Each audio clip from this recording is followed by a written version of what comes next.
Hello friends, आज हम आपको बताने वाले हैं साइंस में। आज आपका टॉपिक रहेगा केमिस्ट्री। केमिस्ट्री में आपको यानी रसायन विज्ञान में आपको 11th क्लास का चैप्टर 1 बताया जाएगा। उससे पहले हम ये जान लेते हैं साइंस क्या होता है। जैसे कि आप 11th क्लास में आपको साइंस केमिस्ट्री में कुछ आगे का टॉपिक आपको पता चलेगा, लेकिन 9th 10th में आप पढ़ चुके हैं साइंस, उसमें आपको केमिस्ट्री फिजिक्स एंड बायो आप पढ़ चुके हैं। चलिए उससे हम थोड़ा सा आगे चलते हैं। लेके उससे पहले आपको साइंस में इंट्रोडक्शन करा देता हूँ। सबसे पहले देखो साइंस क्या होता है। Science the systematic knowledge based on observations experiments and reasoning is term science. The term science comes from the Latin word scientia. अब कहोगे साइंटिया क्या है? Meaning knowledge, true knowledge. जैसे कि यहाँ पे आपको दिखाया गया है, ये जो आपका साइंटिया है ये एक नॉलेज है, टू नॉलेज। नॉलेज ये एक साइंस मतलब कि एक नॉलेज देता है।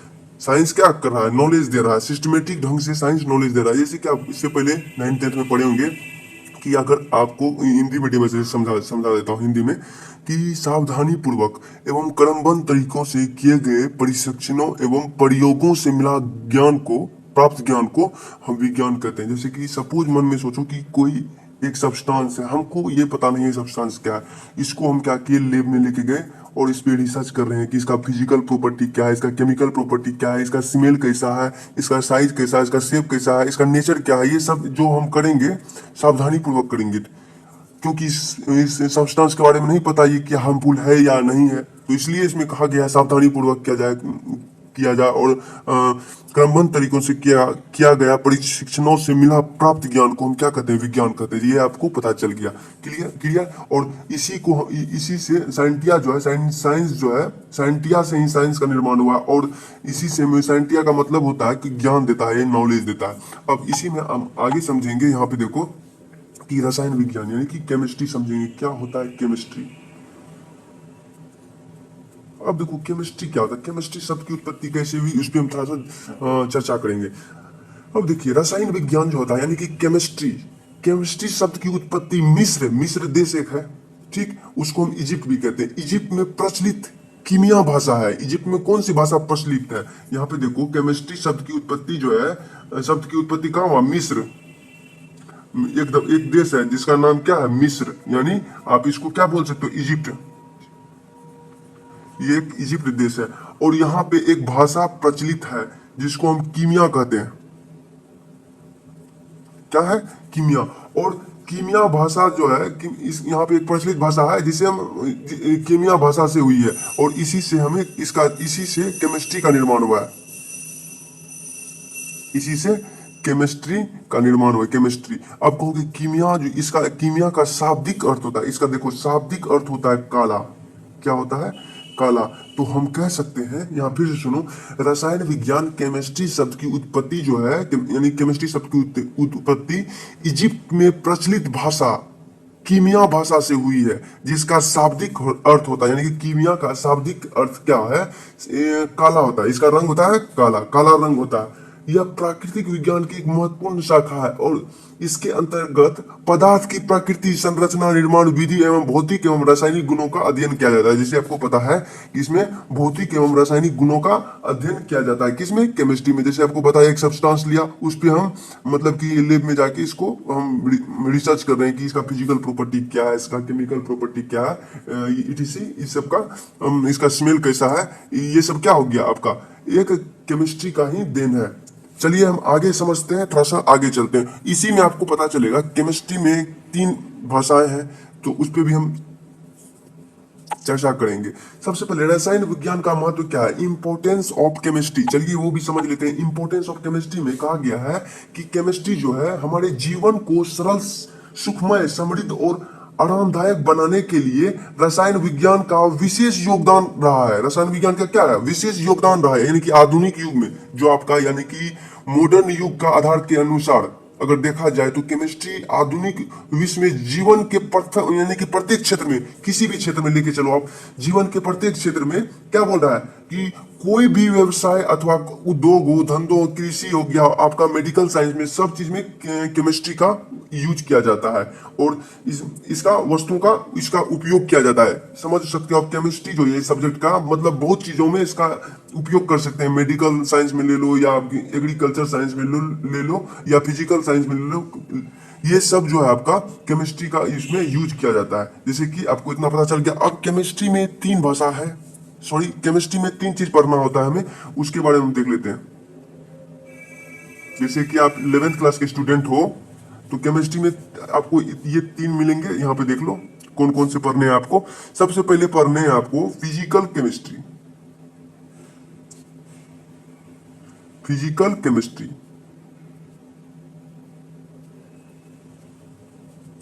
एंड दूसरा पढ़ना है इनऑर्गेनिक केमिस्ट्री, इनऑर्गेनिक केमिस्ट्री। और तीसरा पढ़ना है आपको ऑर्गेनिक केमिस्ट्री।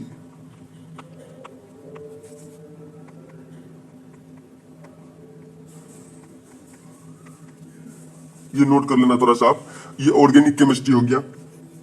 अब यहां पे देखो आप, ये जो तीन टाइप है केमिस्ट्री का, आपको फिजिकल केमिस्ट्री में पढ़ने में ज्यादा हर स्टूडेंट को मजा आता है। फिजिकल केमिस्ट्री में बहुत स्टूडेंट को मतलब समझ में भी आता है और अच्छा भी लगता है। लेकिन ऑर्गेनिक केमिस्ट्री थोड़ा सा टफ इसलिए लगता है क्योंकि इसमें याद करना रहता है, वो चीज का इमेजिंग करना होता है मन में।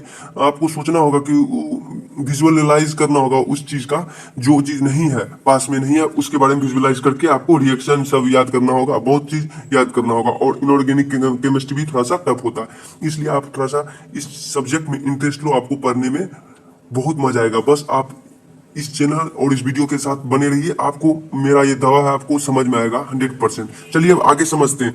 अब मॉडर्न केमिस्ट्री में हमें हमें क्या दिया मॉडर्न केमिस्ट्री ने, चलिए उस पर भी हम थोड़ा सा देख लेते हैं। मॉडर्न केमिस्ट्री ने हमें दिया क्या, देखिए समझते हैं। अब यहाँ पे देखो क्या करा है, मेटर के बारे में पढ़ेंगे। जैसे कि मेटर में क्या क्या है वो हम जानेंगे। सबसे पहले मेटर देख लेते हैं क्या होता है।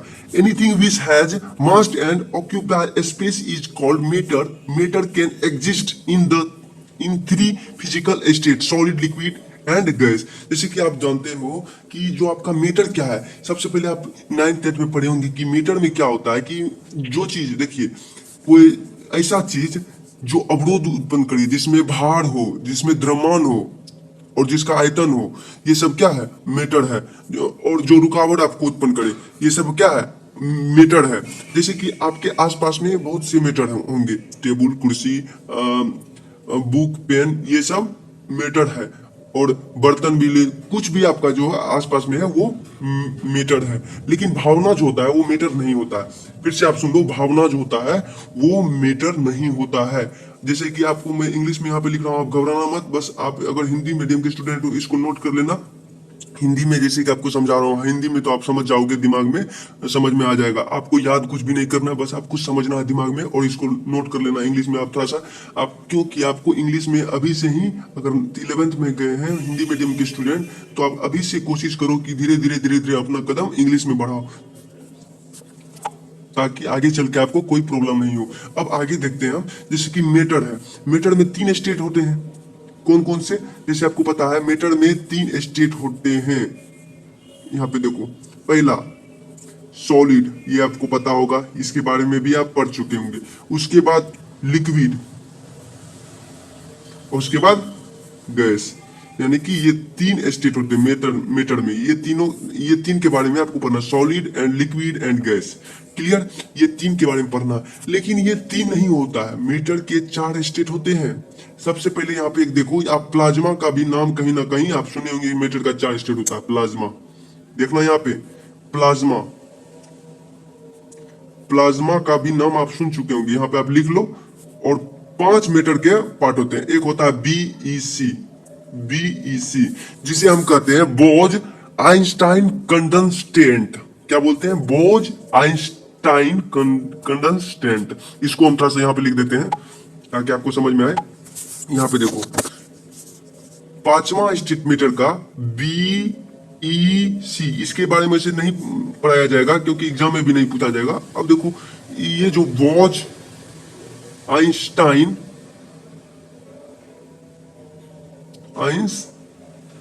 टाइन कंडस्टेंट।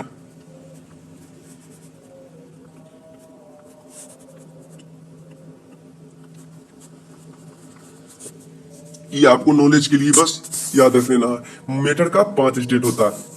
चलिए ये आपका हो गया। अब समझते हैं मैटर में जैसे आपका सॉलिड क्या होता है, लिक्विड क्या होता है, गैस क्या होता है, उसको कैसे पहचानेंगे ये सॉलिड है, ये सब के बारे में हमको जानना है। चलिए आपको समझते हैं आप। चलिए अब हम मैटर का कुछ पार्ट समझते हैं, जैसे सॉलिड लिक्विड गैस के बारे में। कैसे समझेंगे ये सॉलिड है, कैसे समझेंगे ये लिक्विड है, और कैसे समझेंगे ये गैस है, उसका नेचर देख लेते हैं। जैसे कि सॉलिड है definite volume and definite shape. Solid जो होते हैं हमारे, उसका वॉल्यूम होता है डेफिनिट होता है, और शेप भी इसका वॉल्यूम होता है। जैसे कि आप टेबल ले लो, कुर्सी ले लो, कोई सी भी चीज जिसको हम हाथ में से ले लिए और उसको हाथ ऐसे अगर मुट्ठी में अगर आप बंद करोगे, जैसे कि यहाँ पे आप समझ लो कि एक बॉल ले लिए और उसको आप मुट्ठी में बंद करोगे, छोटा सा बॉल ले लिए, तो वो जो है बॉल ही रहेगा। अब अगर मुट्ठी को अगर खोलोगे तो वो बॉल ही रहेगा। तो इससे हमको ये पता चला ये सॉलिड है, क्योंकि उसका वॉल्यूम, उसका शेप एंड साइज जिस आकार का था उसी आकार का रहेगा। यानी छोटा सा बॉल के बारे में बता रहे हैं। जैसे सॉलिड है definite volume and definite shape, तो यानी कि इससे हमें ये पता चला उसका शेप भी डेफिनिट है और उसका वॉल्यूम भी डेफिनिट है। अब देखते हैं आगे। आगे इसी तरह का, अब कुछ भी सॉलिड समझ गए कि सॉलिड क्या है, टेबल, कुर्सी, आसपास जो ठोस चीज है उसे हम सॉलिड कह सकते हैं। अब देखते हैं लिक्विड क्या होता है, लिक्विड को कैसे पहचानेंगे। और यहाँ पे एक चीज और जानने वाली बात यह है कि जैसे सॉलिड है, सॉलिड का जो इंटरमोलिकुलर फोर्स जो होता है, इसमें अट्रैक्शन बहुत ज्यादा होता है। बोलोगे कैसे? जैसे कि हम, चलिए आपको विजुअलाइज कराते हैं। आप आंख बंद कर लो अपना, अगर आप इससे पहले आप साइंस पढ़े हो तो आप मन में इमेजिन करो, अपना आंख बंद करो। जैसे किसी पदार्थ को लेते हैं, जैसे कोई सब्सटेंस को लेते हैं। कैसा सब्सटेंस? जो सॉलिड है, यानी जो ठोस है। अब देख लेते हैं, टेबल लेते हैं। उस टेबल के अंदर हम जाते हैं, एटम के बीच जाते हैं, सॉरी एटम मॉलिक्यूल के बीच जाते हैं। हम जानते हैं कि बहुत सारे, दो या दो से अधिक एटम को मिलने से मॉलिक्यूल बनता है। मॉलिक्यूल के बीच जाते हैं। मन में इमेजिन करो कि आप सॉलिड के मॉलिक्यूल को आप देख पा रहे हो, और सॉलिड के मॉलिक्यूल जो होता है आपस में एक दूसरे से के साथ, मतलब कि उसके आसपास में अट्रैक्शन फोर्स अधिक होता है। यानी कि एक दूसरे से इस तरह, मतलब कि क्लोज सटा हुआ है कि मतलब समझ लो कि उसका अट्रैक्शन जो है बहुत ज्यादा होता है, जिस कारण से वो सॉलिड है और उसको हम छू पाते हैं जिस कारण से। और तो इससे हमको ये पता चला कि सॉलिड में अट्रैक्शन फोर्स अधिक होता है। Solid have definite volume and definite shape. Clear? अब लिक्विड के बारे में जानते हैं। लिक्विड, जैसे कि लिक्विड का नाम सुनते ही आपके मन में आया होगा, इसको हिंदी में द्रव जैसे कहते हैं। क्लियर? लिक्विड देखो, लिक्विड का मतलब हो गया कि उसमें अट्रैक्शन कुछ कम होता है, ज्यादा नहीं, कुछ कम होता है। इसके अकॉर्डिंग कुछ कम होता है लिक्विड की। जैसे पानी है, लिक्विड का मतलब पानी। पानी में अगर हाथ ऐसे करोगे आप, जैसे कि ये पानी, वाटर ले लो, ये इस तरह का वाटर है। क्लियर? आप ऊपर से हाथ मारोगे ऐसे करके तो हाथ आपका यहाँ से वहां जाएगा। लेकिन अगर सोचोगे कि यहाँ सॉलिड, मन में सोचो कि ये सॉलिड है, और सॉलिड के अंदर अगर हाथ घुसाओगे आप, कि इधर से अगर हाथ इधर करोगे तो नहीं जाएगा, क्योंकि सॉलिड के अंदर आप हाथ घुसा ही नहीं पाओगे, क्योंकि उसका अट्रैक्शन जो फोर्स होता है बहुत अधिक होता है, और उसका मॉलिक्यूल आपस में एक दूसरे से सटा हुआ है, बहुत ज्यादा सटा हुआ है, जिस कारण से आप उसके अंदर हाथ नहीं डाल पाओगे। लेकिन लिक्विड जो होता है उसमें मॉलिक्यूल जो होता है आपस में एक दूसरे से थोड़ा थोड़ा दूर रहता है, जिस कारण से उसमें हाथ भी घुसा सकते हैं और इधर से इधर हाथ कर सकते हैं। तो इससे हमको ये पता चला लिक्विड हैव डेफिनिट वॉल्यूम। उसका वॉल्यूम जो था, लिक्विड का वॉल्यूम डेफिनिट होता है, but not definite shape. They take the shape of the container in which the are placed in water. आप कहोगे कि वाटर को अगर हम गिलास में रखेंगे तो ये गिलास का आकार ले लेगा, अगर वही वाटर को हम लोटा में रखेंगे तो लोटा का आकार ले लेगा। तो इससे हमको ये पता चला कि लिक्विड जो होता है, यानी कि वाटर जो होता है, उसका वॉल्यूम तो डिफिनिट है, लेकिन उसका शेप जो है डेफिनिट नहीं है। यानी कि नॉट डिफिनिट शेप, इसका शेप जो होता है वाटर का, लिक्विड का, डिफिनिट नहीं है। इससे हमको ये पता चला कि लिक्विड इस तरह का बिहेव करता है। अब हम आगे समझते हैं गैस के बारे में। गैस किस तरह से, कैसे समझेंगे ये गैस है, गैस का नेचर समझते हैं। देखो यहाँ पे क्या कहा, gases have neither definite volume nor definite shape, the completely occupy the container in which the are placed. यहाँ पे थोड़ा सा आपको थोड़ा ध्यान देना होगा गौर से। यहाँ पे एक चीज आपको थोड़ा सा भी मिस नहीं करना होगा। कैसे समझते हैं? जैसे कि यहाँ पे देखो, गैस जो होते हैं हमारे, ये इसका मोलिक्यूल आपस में जो इसमें समझ लो अट्रैक्शन फोर्स नहीं के बराबर होता, बहुत कम होता है, बहुत कम होता है। जैसे कि एक कंटेनर लिया मैंने, चलिए एक कंटेनर लिया, इसमें एक यहाँ पे गैस का मोलिक्यूल है, एक यहाँ पे, एक यहाँ पे, एक यहाँ पे, तो इधर उधर है, क्योंकि इसमें अट्रैक्शन तो नहीं है, मतलब कि कोई अट्रैक्ट एक दूसरे को, ये मोलिक्यूल एक दूसरे को अट्रैक्ट नहीं कर पा रहा है। अब देखिए मोलिक्यूल जब एक दूसरे को अट्रैक्ट नहीं कर पा रहा है, तो जैसे हम इसको खोलेंगे यहाँ से ऊपर से, अगर ढक्कन को खोलेंगे तो गैस उड़ के बाहर चले जाएगा। तो अब आपने देखा होगा यहाँ पे यही कह रहा है, तो हमको इससे ये पता चलता है कि गैस जो है, gases have neither definite volume, इसका जो है वॉल्यूम डिफिनिट नहीं है और इसका शेप भी डिफिनिट नहीं है। लेकिन यहाँ पे एक चीज देखेंगे हम, ये जो गैस है इसका जो मास है उसका चेंज नहीं होगा। जैसे मान लेते हैं यहाँ पे एक गोल रंग का सिलेंडर है, गोल गोल जैसा सिलेंडर है, तो इस सिलेंडर में गैस भरा हुआ, अगर इस सिलेंडर से गैस निकाल के हम दूसरा सिलेंडर में इस तरह से भरेंगे तो हमको ये पता चलेगा, तो इससे जैसे बाहर निकलेगा कुछ गैस तो उड़ेगा, लेकिन गैस, ये गैस जो इसमें से इसमें भरेंगे हम, जैसे इसमें 5 kg था, तो हम कभी भी, यहाँ पे एक चीज देखना, गैस को कभी भी लीटर में नहीं नापा जाता। गैस को, तेल को लीटर में ना माप सकते हैं, लेकिन गैस जो होता है उसको हम लीटर में नहीं माप सकते, इसलिए गैस को हम केजी में नापते हैं कभी भी। अब देखे होंगे कि पेट्रोल पंप पे जैसे तेल हो गया आपको, डीजल हो गया, ये सब आपको लीटर में मिलेगा, लेकिन ये जो है ये गैस जब दूसरे कंटेनर में इसको रखेंगे तो इसका मास चेंज नहीं होगा, लेकिन इसका जो है शेप हो गया और इसका वॉल्यूम, ये दोनों चेंज हो जाएगा, लेकिन इसका मास चेंज नहीं होगा। मास चेंज नहीं होने के कारण जैसे 5 kg इधर था तो 5 kg इधर भी था, तो हमको इससे ये पता चला कि गैस जो होता है, गैस का मास चेंज नहीं होता, इससे हमको ये पता चल गया। और गैस का शेप और वॉल्यूम जो है ये क्या है, मन में फिर सोचो, मास बोल रहा हूं, मास यानी कि द्रव्यमान किसी चीज का, वैसे मास, मास को हम किस चीज में नापते हैं ये आपको फिजिक्स में मैं बताऊंगा, यूनिट एंड डायमेंशन में कि मास को हम किस चीज में नापते हैं। अब देखो मास का मतलब केजी, तो यानी कि केजी में इसको नापते हैं गैस को, लेकिन गैस को किस चीज में नहीं नाप, गैस को क्या क्या नहीं होता, गैस को किससे पहचानेंगे कि ये गैस है, तो उसका जो है वॉल्यूम नहीं, मतलब उसका वॉल्यूम नेदर डिफिनिट एंड उसका शेप जो है नॉट डिफिनिट, क्लियर, तो हम समझेंगे ये गैस है, लेकिन उसका मास रहेगा, क्लियर, ये आपको समझ में आ गया होगा उम्मीद है। अब हम आगे समझेंगे इसके बारे में, कुछ और टॉपिक देख लेते हैं।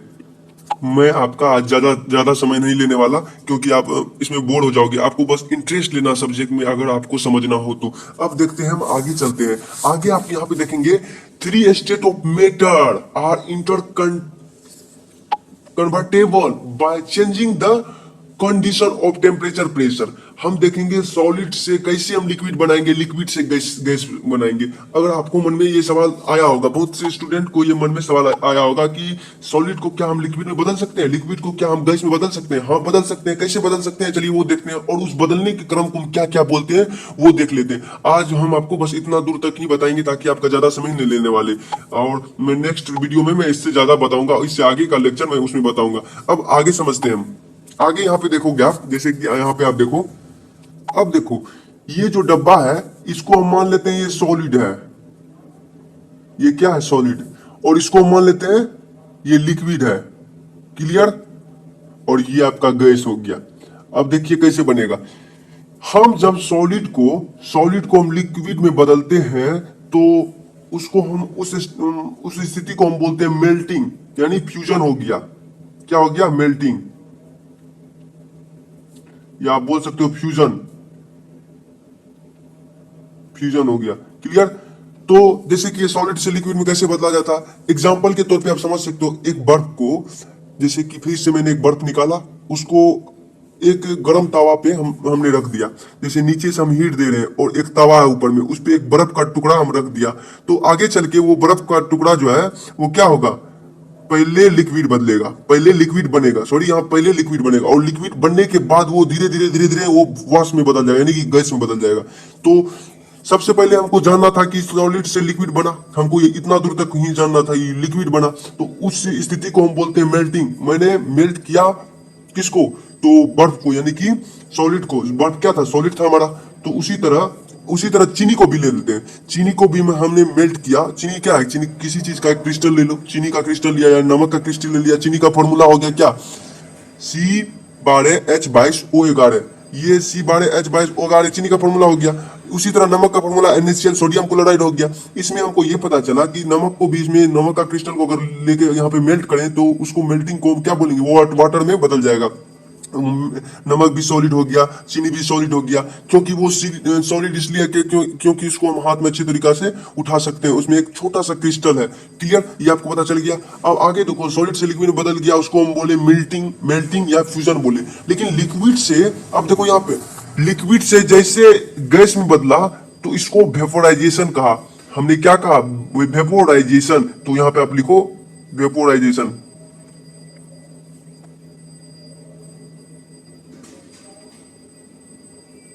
लिखो वेपोराइजेशन। और इसको या बॉइलिंग भी बोल सकते हो, बॉइलिंग भी बोल सकते हो आप।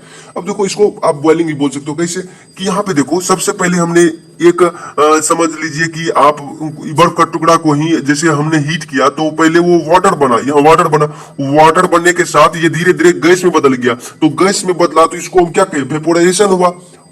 सॉलिड का वाटर का वेपोराइजेशन हुआ, लिक्विड से वाटर थी गैस में बदला तो उसको क्या बोले, वेपोराइजेशन बोले, यानी बॉइलिंग हुआ उसका। तो इस स्टेट को हम क्या कहें, वेपोराइजेशन या बॉइलिंग बोल सकते हैं। अब आगे चलेंगे, गैस को जैसे हम गैस को हमने सॉलिड में बदला। देखिए, जब हम गैस को हमने सॉलिड में क्या बदलेगा, यहाँ पे एक चीज और देखो, यहाँ सबसे पहले गैस को लिक्विड में पहले बदलते हैं। पहले हम गैस को लिक्विड में बदलते हैं। अब आप मन में ख्याल आया होगा कि क्या गैस को लिक्विड फॉर्म में बदल सकते हैं। आपने देखा भी होगा, आप गौर करो, गैस को जब हमने लिक्विड में बदला, कैसे, आप खाना आपके घर में बन रहा होगा, ठीक, तो अगर ऊपर में आप देखे होंगे कि खाना से जो भाप निकलता है, यानी कि एयर ड्रॉपलेट्स निकलता है, तो उसमें जो ऊपर से अगर ढक दिया जाए, यहाँ पे किसी चीज से अगर हाथ दोगे, यहाँ पे जैसे गैस निकल रहा है, तो यहाँ कुछ देर में आपका हाथ गीला हो जाएगा। तो इससे हमको ये पता चला, ये जो गैस है ऊपर में जाके जैसे हमारा हाथ से टकराया इसका ड्रॉपलेट, तो ये क्या हो गया, लिक्विड का ड्रॉपलेट गैस का ड्रॉपलेट जैसे हमारे हाथ से टकराया, तो ये क्या हो गया, फिर से लिक्विड में बदल गया। तो इस प्रक्रिया को लिक्विफिकेशन या कंडेंसेशन कहते हैं। क्या बोलते हैं, लिक्विफिकेशन, लिक्विफिकेशन। आप लिख लो लिक्विफिकेशन, LIQUIFICATION, लिक्विफिकेशन या कंडेंसेशन, CONDENSATION। आप कंडेंसेशन भी लिख लो, कंडेंसेशन। एग्जाम में आपको किसी एक तरह से पूछा जाए तो कंफ्यूज मत होना। कंडेंसेशन, कंडेंसेशन आप लिख लो, CONDENSATION। ये कंडेंसेशन हो गया। ये दोनों में से किसी तरीका से एग्जाम में आ सकता है क्वेश्चन। अब आपके मन में ख्याल आया होगा, क्या गैस से सॉलिड बन सकता है, डायरेक्ट गैस से सॉलिड कैसे बन सकता है। तो हम समझेंगे कैसे बन सकता है।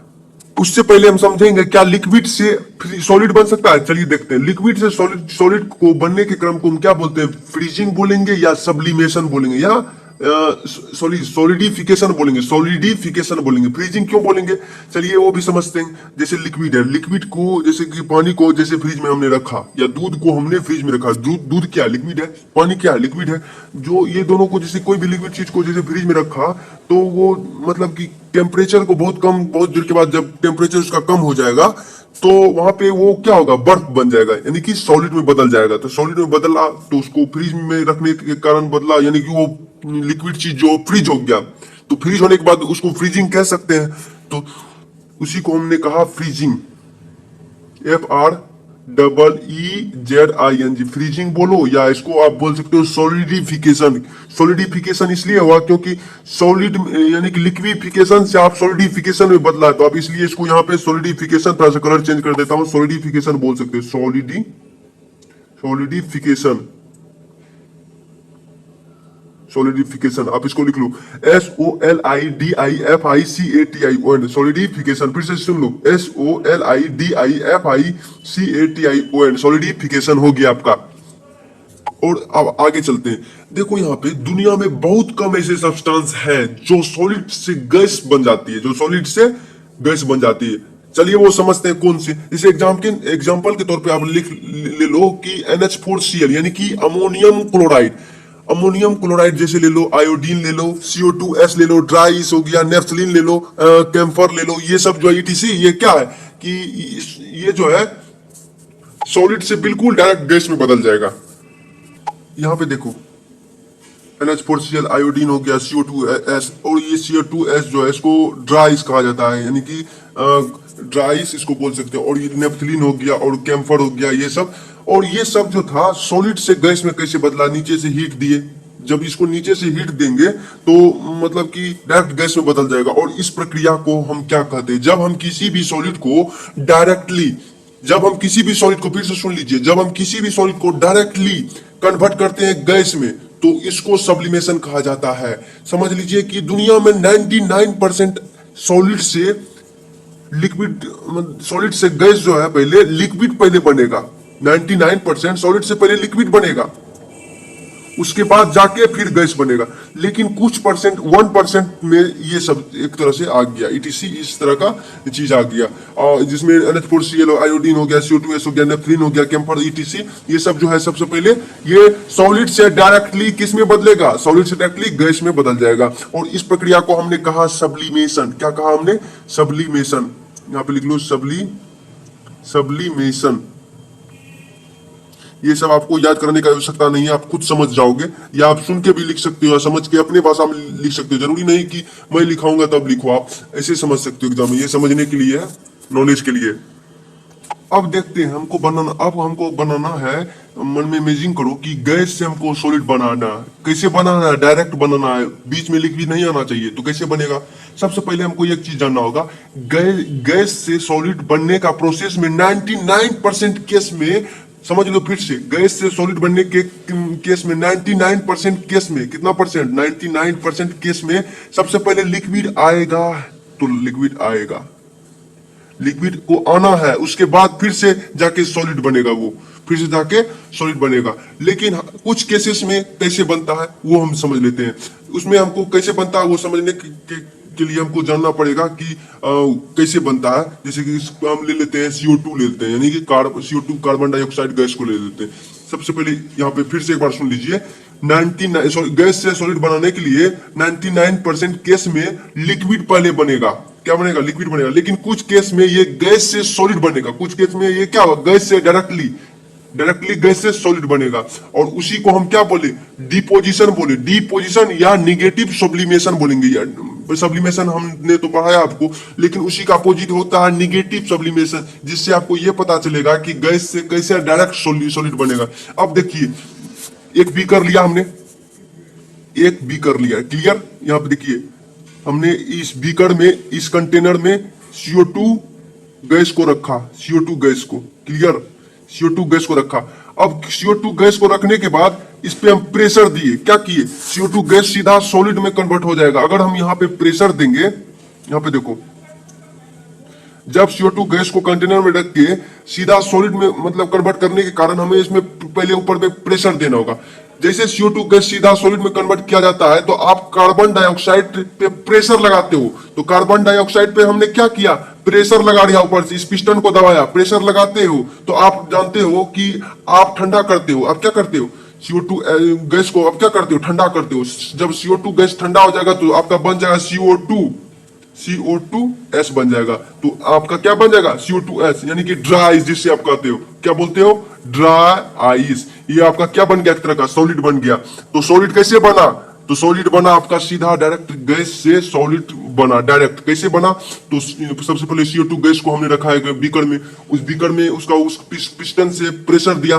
जब पिस्टन से ऊपर से प्रेशर दिया तो वो ठंडा होने लगा। ठंडा होने के क्रम में इतना ज्यादा ठंडा हो गया, CO2 गैस डायरेक्टली जाके वो गैस में कन्वर्ट हो गया डायरेक्टली। वो क्यों? क्योंकि उसका मॉलिक्यूल रैंडमली इधर उधर नहीं भाग पाया, जो नहीं भाग पाया, जिस कारण से वो क्या हो गया, आपस में उसके उस गैस, ये जो गैस है, हम जानते हैं कि गैस का मॉलिक्यूल में अट्रैक्शन नहीं होता, लेकिन जब हम प्रेशर देंगे तो प्रेशर देने के कारण इसमें काइनेटिक एनर्जी बढ़ जाएगा। इसे हम मन में इमेजिन करके आप समझ सकते हो। आपको अभी समझ में नहीं आएगा, लेकिन धीरे धीरे क्लास में आपको समझ में आ जाएगा।